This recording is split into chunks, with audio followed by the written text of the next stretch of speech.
You want to turn your passion into a business. There is one big downside to doing that, and today we're going to talk about what that is and how to avoid it.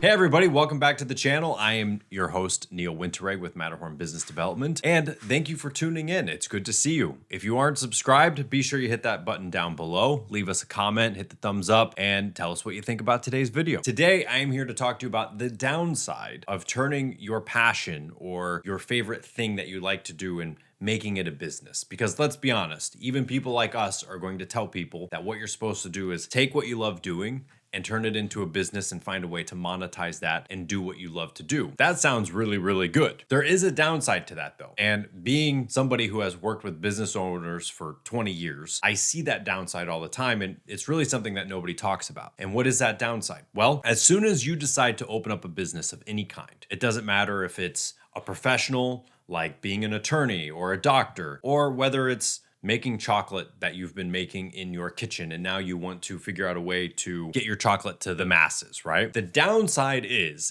that as soon as you decide to become a business owner and hire employees and actually make a living off of what it is that you love to do, you are now actually a business owner and not a whatever it is that you do, artisan chocolate maker, attorney, etc. So people all the time come to us with these ideas of these things that they're really good at making, or I'm really talented with this and everybody I know loves it. And what you'll notice is that once they actually start trying to make that into a business, the downfall is now your attention is no longer on what it is that you love to do, but all of the business and things that it takes to actually do what you love to do. And this is where most people go wrong. They think, I make the best chocolate in town, everybody's going to want to buy it, and we have the if you build it, they will come mentality of, see, look, I have a store and everybody loves my chocolate who's ever eaten it, and then the business fails. Is it because they have bad chocolate? No. In fact, most businesses don't fail because they have a bad product. They fail because they don't know how to actually take care of the back end of things. So before you turn your passion into something that's going to actually make you money, you have to understand that there are responsibilities and things that have to be done for you to actually achieve your end goal of making chocolate. It's no longer just buying ingredients and carving out a few hours on the weekends or at night to make your chocolate. You now actually have to focus on all of the tedious tasks that go into you doing the chocolate making. And you will realize that you spend very little time actually doing what you love to do, which is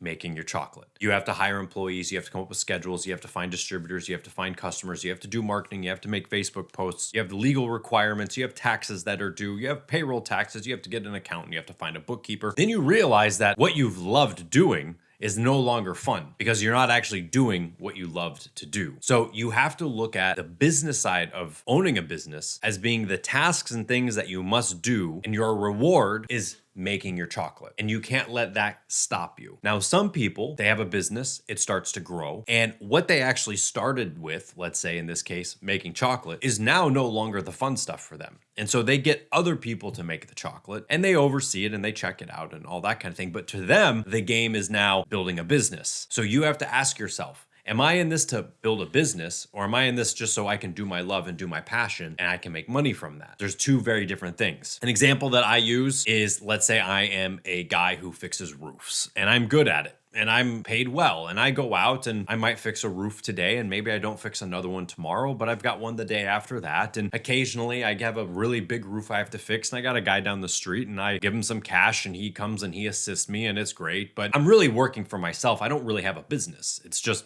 me fixing roofs, word of mouth referrals. It's not really a business. But now I decide I'm going to get employees and trucks and workers, and I'm going to have 2 crews. Now I'm no longer fixing roofs. I can't be the guy fixing the roof. So I'm not a roofer anymore. So if my love and my passion was fixing roofs, that might not be the thing that I should be doing, because now I'm no longer fixing roofs. I'm handling all of the things that go into having crews that are fixing roofs. You see where I'm coming from, right? So the downside of taking your passion and turning it into a big business is that you might lose that thing that drove you to want to do it. So you have to ask yourself, and it's an honest question, do I just love doing this where I could do it for somebody else and enjoy it and get better at it? Or do I really want to be a business owner? Because if you're not ready to actually own a business and deal with the problems and things that come with having a business, my advice is don't try and turn that into a big business. Keep it as a hobby if that's what your enjoyment comes from. Find ways to maybe grow it slowly or just by what you and maybe one other person can do to help you. But I see too many people in many professions that get into it for the love of doing it and then they leave early because they can't stand everything else that comes with it. Now, this is true for dentists, veterinarians, chiropractors, physical therapists, medical doctors, etc. I work with these professions, and the statistics of all of those professions is that people are retiring every year younger and younger than previous times. They're actually practicing less in their field of practice because they can't stand everything that goes with it. It's not that they don't like doing what they do. It's just that they can't do what they do because they're so caught up with all the other problems. Does this mean you shouldn't take your love and your passion and turn it into a business? Not at all. I'm just letting you know that if you're going to do that, be sure you have a plan and things figured out of how you're going to deal with everything else. And my advice is look at all those other things that you don't want to do as the thing that allows you to make the chocolate or do whatever it is that you want to do. And if you keep those as separate jobs, separate functions, and realize that this has to be done so that I can do this,